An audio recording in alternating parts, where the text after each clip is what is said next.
Welcome back to my channel, English Grammar Teaching and Learning. Let us continue our story. A very old man with enormous wings. കുറച്ച് പാരഗ്രാഫുകളൊക്കെ നമ്മൾ പഠിച്ചു. അതിനെ base ചെയ്ത് രണ്ട് ചോദ്യത്തിൻ്റെ ഉത്തരവും പഠിച്ചു. ഇനി മൂന്നാമത്തെ ക്വസ്റ്റ്യൻ, അതിൻ്റെ ആൻസർ നമുക്ക് ഒന്ന് നോക്കാം. ഓക്കെ, മൂന്നാമത്തെ question. The couple consider the old man a lonely castaway. Why? അതായത് എന്തുകൊണ്ടാണ് ഈ ദമ്പതികൾ ആ പ്രായം ചെന്ന മനുഷ്യനെ, അല്ലെങ്കിൽ എനോർമസ് വിങ്ഡ് മാൻ, ഒരു കപ്പൽ ദുരന്തത്തിൽപ്പെട്ട് ദൂരേക്ക് എറിയപ്പെട്ട കൊടുങ്കാറ്റ് മൂലം ഒരു കപ്പൽ ദുരന്തം ഉണ്ടാകുന്നു. ആ കപ്പൽ ദുരന്തത്തിൽ നിന്ന് എറിയപ്പെട്ട, അങ്ങനെ ഒറ്റപ്പെട്ട് കരയിലേക്ക് നീന്തിക്കയറിയ ഒരാളായിരിക്കാം എന്ന് ചിന്തിക്കുന്നത് എന്തുകൊണ്ടാണ്? The couple consider the old man a lonely castaway from some foreign ship wrecked by the storm. ഇതിൻ്റെ കാരണം പറയുകയാണ്, because his answer was in incomprehensible dialect. അതായത് ഇങ്ങനെയാണ് ഒരു കപ്പൽ ദുരന്തത്തിൽപ്പെട്ട് ഏകാന്തമായി ഒറ്റപ്പെട്ട് പ്രാന്തവൽക്കരിക്കപ്പെട്ട് നീന്തി കയറിയ ഒരാളായിരിക്കാം, അല്ലെങ്കിൽ അങ്ങനെ വന്ന ആളായിരിക്കാം എന്ന് പറയാനുള്ള ഒരു കാരണം, അദ്ദേഹത്തിൻ്റെ ഭാഷ incomprehensible dialect. Dialect means language variation. Like that it is not easy to understand. ഈ കേട്ടവർക്ക്, ഈ ദമ്പതികൾക്ക്, അതായത് പെലായോയ്ക്കും അതുപോലെ തന്നെ എലിസണ്ടായിക്കും മനസ്സിലായില്ല. ഇയാൾ പറഞ്ഞ ചോദ്യത്തിനൊക്കെ ഉത്തരം പറഞ്ഞെങ്കിലും എന്താണ് പറഞ്ഞതെന്ന് അവർക്ക് വ്യക്തമായി മനസ്സിലായില്ല. അതിന്റെ കാരണം അയാൾ മനസ്സിലാവാത്ത ഭാഷയിലാണ്. അയാളുടെ ഭാഷയും ഈ കേട്ട ഇവരുടെ ഭാഷയും വൈവിധ്യമുള്ളതായിരുന്നു, ഒരേ ഭാഷക്കാരായിരുന്നില്ല. തന്നെയുമല്ല, അയാളുടെ വോയിസ് എന്ന് പറയുന്നത് ഒരു സെയിലറുടെ വോയിസ്, നാവികന്റെ ശബ്ദത്തിൽ ആണ് അവർക്ക് ഫീൽ ചെയ്തത്. ഒന്ന്, ഹീസ് ഫൗണ്ട് അൺഎക്സ്പെക്റ്റഡ്ലി, അപ്രതീക്ഷിതമായിട്ടാണ് ഇങ്ങനെ ഒരാളിനെ അവർ കാണുന്നത്. And in A vulnerable state, അയാളുടെ അവസ്ഥ എന്ന് പറഞ്ഞാൽ വളരെ വികൃതമായ, വാല്യൂ ഇല്ലാത്ത, മൂല്യമില്ലാത്ത, പ്രാന്തവൽക്കരിക്കപ്പെട്ട ഒരാൾ. അതുപോലെ തന്നെ അയാളുടെ ഡ്രസ്സ്, മൂന്നാമത്തെ reason, like A rat picker. Rat picker means one who collect rats and cells. അതായത് പഴന്തുണികൾ കളക്ട് ചെയ്തിട്ട് വിൽക്കുന്ന ഒരാൾ, അതാണ് റാറ്റ് പിക്കർ എന്ന വാക്കിൻ്റെ അർത്ഥം. അപ്പോൾ അതുപോലെ എന്ന് പറഞ്ഞാൽ പഴന്തുണി ഉടുത്ത, കീറിപ്പറഞ്ഞ വസ്ത്രം ധരിച്ച നിലയിലാണ് ഇയാളെ കണ്ടെത്തിയത്. ഇത്തരം കാരണങ്ങൾ കൊണ്ടാവാം അവർ ആ ഓൾഡ് മാനെ ഇങ്ങനെ ചിത്രീകരിക്കപ്പെടുന്നത്, അല്ലെങ്കിൽ ഇവിടെ ഈ രീതിയിൽ എക്സ്പ്ലെയിൻ ചെയ്യുന്നത്. Old man a lonely castaway എന്ന് പറയാൻ കാരണം, എ ലോൺലി കാസ്റ്റവേ, ലോൺലി ഏകാന്തമായിട്ട് വന്ന, കരക്കടിഞ്ഞ, നീന്തിക്കയറിയ ഒരാളാണെന്ന് സങ്കല്പിക്കുന്നു, അല്ലെങ്കിൽ അവരങ്ങനെയാണ് കരുതുന്നത്. നെക്സ്റ്റ്, കഴിഞ്ഞ ക്ലാസ്സിൽ നമ്മൾ പഠിച്ച അവസാനത്തെ പാരഗ്രാഫ് ഒന്ന് വായിച്ചിട്ട് അടുത്ത പാരഗ്രാഫിലേക്ക് പോകാം. It so happen that during those days there arrived in the town a travelling show. അതായത് എലിസണ്ടയും അതുപോലെ തന്നെ പെലായോയും പൈസ ഉണ്ടാക്കുന്നു. അവർ മുറ്റത്ത് വേലി കെട്ടി തിരിച്ചിട്ട് 5 സെൻറ്റ് ഒരു ആൾക്ക് അഡ്മിഷൻ ഫീ ചുമത്തി ഇയാളെ കാണിക്കുകയാണ്. ഈ ഒരു അവസരത്തിലാണ് അങ്ങനെ ഇത് സംഭവിച്ചു. എന്ത്? There arrived in the town a travelling show. ആ പട്ടണത്തിൽ ഒരു ട്രാവലിംഗ് ഷോ നടക്കുന്നുണ്ടായിരുന്നു, അല്ലെങ്കിൽ എത്തിച്ചേർന്നു. There arrived in the town a travelling show. The main attraction was a woman. അതിലെ പ്രധാനപ്പെട്ട ശ്രദ്ധാകേന്ദ്രം എന്ന് പറയുന്നത് ഒരു സ്ത്രീയായിരുന്നു. Who had been changed into spider by a boast of thunder and lightning.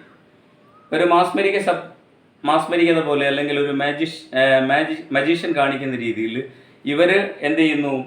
ഇടിയും മിന്നലിൽ നിന്ന് ഈ സ്ത്രീ ഒരു ചിലന്തിയായി മാറുന്നു. ആ ഒരു ഷോ എവിടെ നടക്കുന്നുണ്ടായിരുന്നു? പട്ടണത്തിൽ. The admission fee to see her was less than the fee to see the angel. അതാണ് മറ്റൊരു പ്രത്യേകത. ഏഞ്ചലിനെ കാണുന്ന 5 സെൻറ്റ് കൊടുക്കണം. എന്നാൽ ഈ ഷോ കാണുന്നതിന് അതിൽ കുറച്ച് മതി admission fee. So the people flocked to see her. അതുകൊണ്ട് പായൽ നീങ്ങുന്ന രീതിയിൽ ആളുകളെല്ലാം എവിടെ തടിച്ചുകൂടി? പട്ടണത്തിൽ ഈ സ്ത്രീയുടെ ചിലന്തി രൂപം കാണുന്നതിന് വേണ്ടി. They were also permitted to ask her all manner of questions about her absurd state. തന്നെയുമല്ല, നമ്മളുടെ ഓൾഡ് മാനോട് ചോദ്യം ചോദിച്ചാൽ അയാൾ അനങ്ങുന്നില്ല, മിണ്ടുന്നില്ല, പ്രതികരിക്കുന്നില്ല. ഇതൊക്കെയാണ്. കല്ലിനെറിഞ്ഞിട്ട് പോലും അയാൾ പ്രതികരിക്കാതെ ശാന്തനായി ഇരിക്കുന്ന അവസ്ഥയാണ് നമ്മൾ കണ്ടത്. ഇവിടെ അതല്ല. ഈ സ്ത്രീ അവിടെ കൂടുന്ന ആളുകൾക്ക് അവർ ചോദിക്കുന്ന ചോദ്യം ഏത് രീതിയിലുള്ള ചോദ്യമായാലും അതിനുള്ള മറുപടി പറയുന്ന അവസ്ഥയിലായിരുന്നു. ഹർ അബ്സർഡ് സ്റ്റേറ്റ് മീൻസ് അസംബന്ധമായ അല്ലെങ്കിൽ ഇൻഅപ്രോപ്രിയേറ്റ് സ്റ്റേറ്റ്. ഇവിടെ നമുക്ക് സ്റ്റോറിയിൽ കാണാൻ പറ്റുന്ന ഒന്ന്, magical realism and mundane details create and absurd atmosphere. ഇവിടെ ഈ രണ്ട് കാര്യങ്ങൾ, മാജിക്കൽ റിയലിസം ഒരു സൈഡിൽ, മറ്റൊന്ന് and mundane details. Mundane means ഭൗതികമായ, ഫിസിക്കൽ, ലൗകികമായ ലോകം. ഒരു സൈഡിൽ ലൗകികമായ ലോകം, മറ്റൊരു സൈഡിൽ ഓർഡിനറി വേഴ്സസ് എക്സ്ട്രാ ഓർഡിനറി എന്ന് വേണമെങ്കിൽ പറയാം. അപ്പോൾ അതേ രീതിയിൽ an extraordinary is treated as ordinary. അതാണ് ആ സിറ്റുവേഷൻ ഇവിടെ വിവരിക്കുന്നത്. അതുവരെയാണ് നമ്മൾ പഠിച്ച് നിർത്തിയത്. Next paragraph. The owners of the house had no reason to lament. ഈ വീട്ടിലെ ഉടമസ്ഥർക്ക് ആരൊക്കെയാ? ഹൗസിൻ്റെ ഉടമസ്ഥകൾ ഒന്ന് പെലായയും അതുപോലെ തന്നെ എലിസൻ്റെയും. ഇവർ രണ്ടുപേർക്കും ഒരു കാരണവുമില്ല. The owners of the house had no reason to lament. വിലപിക്കാനായിട്ട് അല്ലെങ്കിൽ നഷ്ടപ്പെടാനായിട്ടൊന്നുമില്ല. നോ ലോസ് ഓർ ഹാർഡ്ഷിപ്പ്, ഇതില്ല. With the money they saved they built a 2-storied mansion with balconies and gardens. അവർ വലിയ പണക്കാരായി മാറിയിരിക്കുന്നു. കാരണം ഈ മനുഷ്യനെ വെച്ച് ഇവിടെ ഒരു കൊമേഴ്സ്യലൈസേഷനാണ് നടക്കുന്നത്. അല്ലെങ്കിൽ ഇയാളെ വെച്ച് വിലപേശി പൈസ ഉണ്ടാക്കുന്നു. അവിടെ ഹ്യൂമൻ നേച്ചർ, അതുകൊണ്ടാണ് നേരത്തെ പറഞ്ഞത് human nature or behaviour is indifferent. With the money, അവർ സമ്പാദിച്ച പണം, ദേ ബിൽറ്റ് എ 2-story മാൻഷൻ, ഒരു 2 നില മാളിക വെച്ചു. ബാൽക്കണി ഉണ്ട്, അതിനകത്ത് ഗാർഡനും ഉണ്ട്. അപ്പോൾ പൂന്തോട്ടവും ബാൽക്കണിയുമുള്ള ഒരു 2 നില മാളിക അവർ പണിഞ്ഞു. It also had high netting so that crabs wouldn't get in during the winter and iron bars on the windows so that angels wouldn't get in. അതുപോലെ തന്നെ അവർ പ്രത്യേകം ശ്രദ്ധിച്ച 2 കാര്യങ്ങളാണ്. ഈ വിൻ്റർ സമയത്തെ ഞണ്ടുകൾ എന്ത് ചെയ്യുന്നുണ്ട്? ഇഴഞ്ഞു കയറുന്നുണ്ട്. അതിനെ പ്രൊട്ടക്റ്റ് ചെയ്യാൻ വേണ്ടി അവർ നെറ്റ് പാകി. അതുപോലെ തന്നെ അയൺ ബാർ ഉപയോഗിച്ചിട്ട് and iron bars on the windows so that angels wouldn't get in. ഇനി ഇതേപോലുള്ള ദൂതന്മാർ എത്താതിരിക്കാൻ അവിടെ അയൺ ബാർ ഉപയോഗിച്ചു, വിൻഡോ, ജനലുകൾ. അപ്പോൾ ഈ 2 കാര്യങ്ങളും കൂടി അവർ ചെയ്തു. It also had high netting so that crabs wouldn't get in during the winter and iron bars on the windows so that angels wouldn't get in. അപ്പോൾ ഇവിടെ എന്താണ് സൂചിപ്പിക്കുന്നത്? ഹ്യൂമൻ നേച്ചർ, ഗ്രീഡ്, അത്യാഗ്രഹം, പണം സമ്പാദിക്കാനുള്ള അത്യാഗ്രഹം മനുഷ്യൻ്റെ ഒരു സ്വഭാവമാണ് ഇവിടെ എടുത്തു കാട്ടുന്നത്. Next paragraph. Pelayo also set up a rabbit warren and gave up his job as a bailiff for good. Pelayo ഇനി എന്തിനാ ജോലിക്ക് പോകുന്നത്? Pelayo also set up a rabbit warren. ഈ മുയലുകളെ തീറ്റിപ്പോറ്റാനുള്ള ഒരു കൂടാരം അദ്ദേഹം സെറ്റപ്പ് ചെയ്തു. എന്നിട്ട് മറ്റേ ജോലി ഉപേക്ഷിച്ചു. ഏതായിരുന്നു? ബെയിലിഫിൻ്റെ ജോലി ഉപേക്ഷിച്ചു. അവിടെ 2 ഫ്രേസുകൾ നമുക്ക് കാണാൻ പറ്റുന്നു. ഫ്രേസൽ വെർബുകൾ, ഒന്ന് സെറ്റപ്പ്, 2 ഗവപ്പ്. നേരത്തെയും നമ്മൾ പഠിച്ചിരുന്നു. എന്താണ് ഫ്രേസൽ വെർബ് എന്ന് പറഞ്ഞാൽ? Phrasal verb is a word that is formed by using preposition to a verb or adjective to a verb. ഒരു വെർബിനോട് പ്രിപ്പോസിഷനോ അല്ലെങ്കിൽ അഡ്ജക്റ്റീവോ ചേർത്തിട്ടുണ്ടാക്കാവുന്ന പദങ്ങളെയാണ് നമ്മൾ എന്ത് പറയുക? ഫ്രേസൽ വെർബ്സ് എന്ന് പറയുക. അത് നിർവഹിക്കുന്നത് ഒരു വെർബിൻ്റെ ഫംഗ്ഷൻ ആയിരിക്കും. അതുപോലെ ഒരു നൗണിൻ്റെ ഫംഗ്ഷൻ നിർവഹിക്കുന്നതിനെ എന്ത് പറയാം?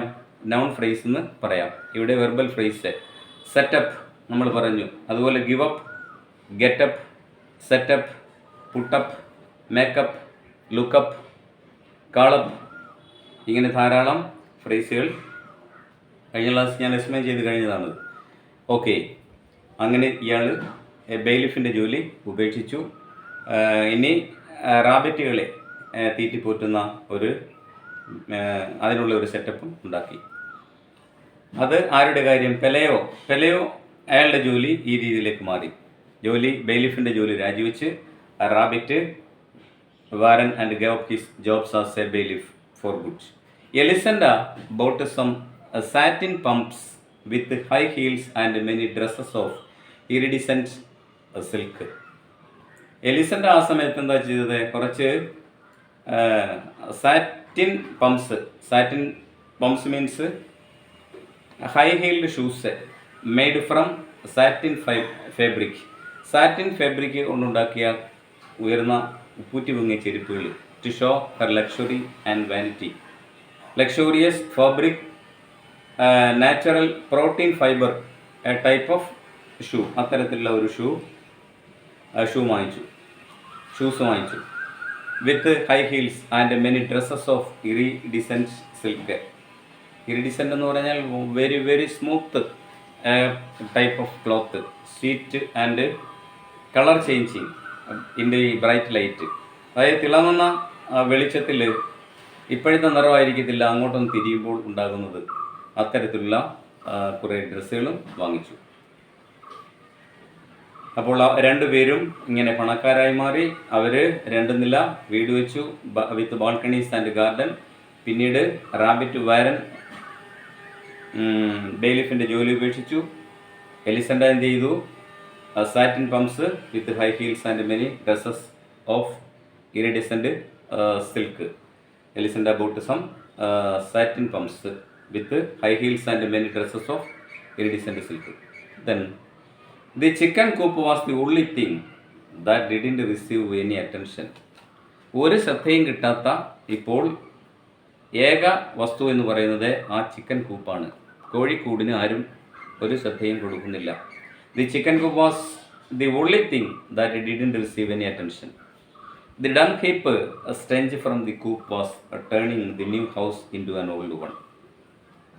പണ്ടൊക്കെ ആയിരുന്നെങ്കിൽ അവിടെ the dung heap animal faeces waste, കോഴിക്കാട്ടം. അങ്ങനെ കോഴിക്കാട്ടം കുന്നുകൂടിയിട്ട് പഞ്ചൻ്റെ ഫോൾ സ്മെൽ അടിക്കുന്നുണ്ട്. അങ്ങനെ ആ പുതിയ ചിക്കൻ കൂപ്പ് ഒരു പഴയതായിട്ട് മാറി. കാരണം ശ്രദ്ധ അതിലില്ല, അതെല്ലാം വിട്ടു. കോഴിയും കോഴിക്കൂടും ഈ മനുഷ്യനുമൊക്കെ അവഗണിക്കപ്പെട്ട രീതിയിലേക്ക് മാറി. The chicken coop was the only thing that didn't receive any attention. The dung heap stench means animal feces. stench means foul smell, pungent smell, rotten egg smell. ചീഞ്ഞ മുട്ടയുടെ ഗന്ധം വായിച്ചുകൊണ്ടിരിക്കുന്നു. From the coop was turning the new house into an old one. ഒരു പഴയതായിട്ട് തീർന്നു. അവിടെ ordinary versus extra ordinary ആണ് നമുക്ക് കാണാൻ പറ്റുന്നത് മറ്റൊരു theme. At first when the child learned to walk. ഇവരുടെ ഈ ദമ്പതികളുടെ കുട്ടി ആദ്യമായി നടക്കാൻ തുടങ്ങിയപ്പോൾ ദേ വർ കെയർഫുൾ. അവർ വളരെ ശ്രദ്ധാലുക്കളായിരുന്നു. That he did not get too loose to the coop. കോഴിക്കൂട്ടിൽ കയറാൻ അനുവദിച്ചില്ല അവനെ, അല്ലെങ്കിൽ അതിൽ വളരെ ജാഗരൂകരായിരുന്നു കോഴിക്കൂട്ടിൽ പോയി കയറാതിരിക്കാൻ. But then they began to lose their fears and got used to the smell. അങ്ങനെ പതിവായിട്ട് കോഴിക്കാട്ടത്തിൻ്റെ മണം കേട്ട് അത് അവർക്ക് ഫേവറായി തോന്നി. അവരുടെ പേടിയൊക്കെ മാറി. അങ്ങനെ but then they began to lose their fears and got used to the smell. Before the child got his second teeth. ആ കുട്ടിക്ക് രണ്ടാമത്തെ പല്ല് മുളയ്ക്കുന്നതിന് മുമ്പേ he had gone inside the chicken coop to play. അവൻ ആ കോഴിക്കൂട്ടിൽ കയറി കളിക്കാൻ തുടങ്ങി. As the wires were falling apart. എവിടെയാണോ ഈ കോഴിക്കൂടിൻ്റെ ഭാഗങ്ങൾ ഇളകി കിടന്നത് അതിലേക്കൂടെ അവൻ അകത്ത് കയറി. എന്താ ഫലം? they both came down with the chicken pox at the same time. ഇവർക്ക് രണ്ടുപേർക്കും ചിക്കൻ പോക്സ് പിടിപെട്ടു. ആർക്കൊക്കെ? ഈ ഓൾഡ് മാനും അതുപോലെ തന്നെ കുട്ടിക്കും. അപ്പോൾ ആ പാരഗ്രാഫിൽ എന്താ പറയുന്നത്? ഇവിടെ ആദ്യം അവർ ആ കുട്ടിയെ തടഞ്ഞു എങ്കിലും പിന്നീട് അതവർക്ക് ഫേവറായി തോന്നുകയും കുട്ടിയകത്ത് കടന്ന് കോഴിക്കൂട്ടിൽ കളിക്കാൻ തുടങ്ങിയപ്പോൾ ഇവർ രണ്ടുപേർക്കും ചിക്കൻ ബോക്സ് പിടിപെട്ടു. The doctor who took care of the child couldn't resist the temptation to listen to the angel's heart. ഇവിടെ ദി ഡോക്ടർ എന്ന് ഉദ്ദേശിക്കുന്നത് ഡോക്ടർ ഗൊൻസാഗ. അദ്ദേഹം ഒരു പ്രീസ്റ്റാണ്, പുരോഹിതനാണ്. അദ്ദേഹം കുട്ടിയെ വളരെ ശ്രദ്ധിച്ചു എങ്കിലും the doctor who took care of the child couldn't resist the temptation to listen to the angel's heart. ഏഞ്ചൽസിൻ്റെ ഹൃദയമിടിപ്പ് മനസ്സിലാക്കുവാൻ അയാൾ ശ്രമിച്ചില്ല. കുട്ടിക്ക് കൂടുതൽ this doctor Gonzaga paid attention more attention to the child. ആ കുട്ടിയിൽ